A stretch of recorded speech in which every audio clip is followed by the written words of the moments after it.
I'm Victoria Graham, Managing Director of Training Bite Size. I've got a question for you today. As a project manager, where is your lead funnel?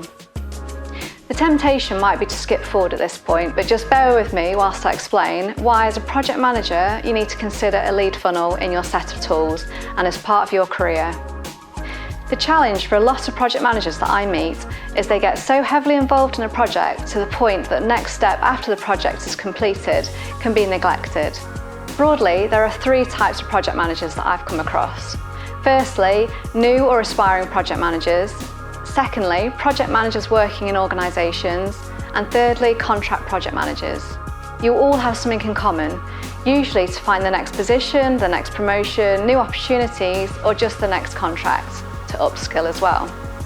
So this is where your lead funnel comes in. This is what supports your career moves, your next role or your next contract. A lead funnel is used by most individuals and organisations to create a supply of sales leads to the product and uses different media, websites, networking and social media to do this. Now adjust this slightly and instead of leads, think about a pipeline of new contacts, senior managers, project organisations, network opportunities, contracts and skills. Wouldn't it be great to set up a lead funnel that works away in the background, creates a flow to capture this information and allows you to pick and choose what you want to keep or file away for future dates? You can always say no to something, but nice to have the ability to say yes as well. So having established what a lead funnel is and outline, the next question is, how do I start to set one up? I'm going to share with you the activities you should consider putting in place and give you some examples that do this extremely well. Everything starts with something, and unless you are a contractor with a website, chances are you'll have a LinkedIn profile or social media of some sort. I'm going to start with LinkedIn. If you haven't got one already, the starting point is to create a profile, or if you have one, then make sure it's up to date and relevant. This is really important as it's the window to the world and where people are going to find you. There are thousands of articles how to do this and many existing profiles that act as an example, so I'll leave that for you to consider. As a tip, most profiles contain very little content with no specific target audience in mind or a random collection of content. Within your words, you should include statements that reflect the roles that you want. It should also show where you want to go, not just where you've previously been. The next task is to identify key areas, the industry you'd like to focus on, the professional skills. So for example, construction and project management. In fact, you can choose anything, but just try and focus on a couple of key areas initially that interest you and where you would like to pursue your career. Start to follow the companies or organisations that you like and the people that your peers or influencers in your industry. A common keyword to search on is #projectmanagement and add value by commenting on posts you like.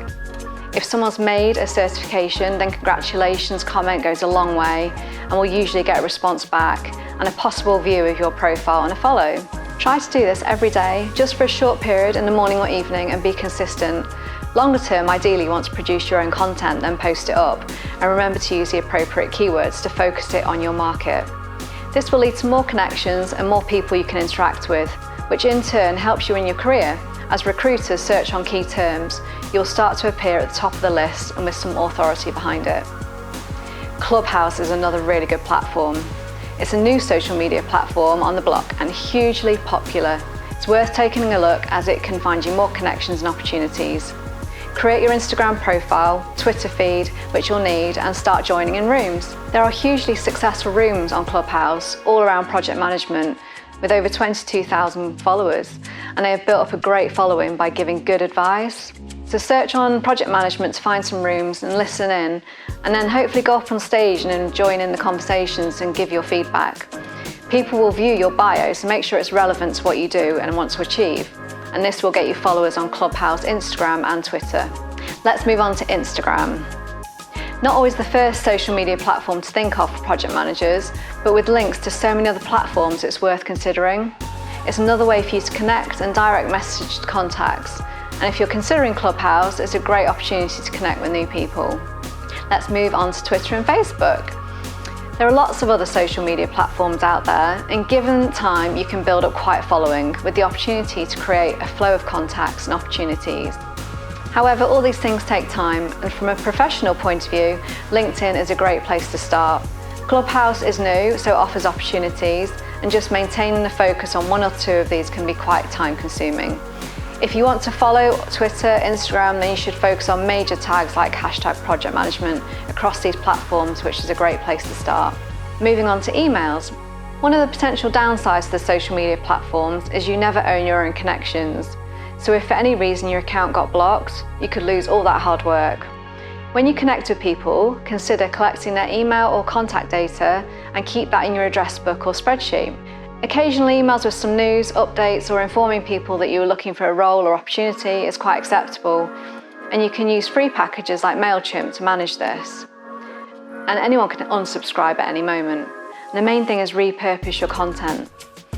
There are many other channels to raise your visibility, from YouTube to podcasts to blogs to providing resources.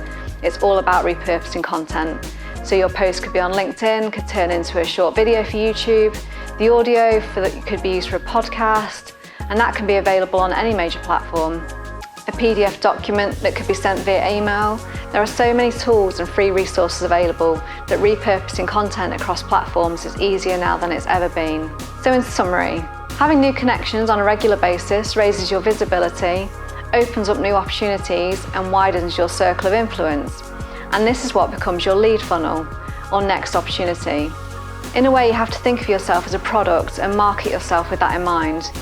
In LinkedIn, only 20% of the people post on a regular basis, so it doesn't become that difficult to become one of those people and build a support mechanism around you that raises your profile and presents new opportunities.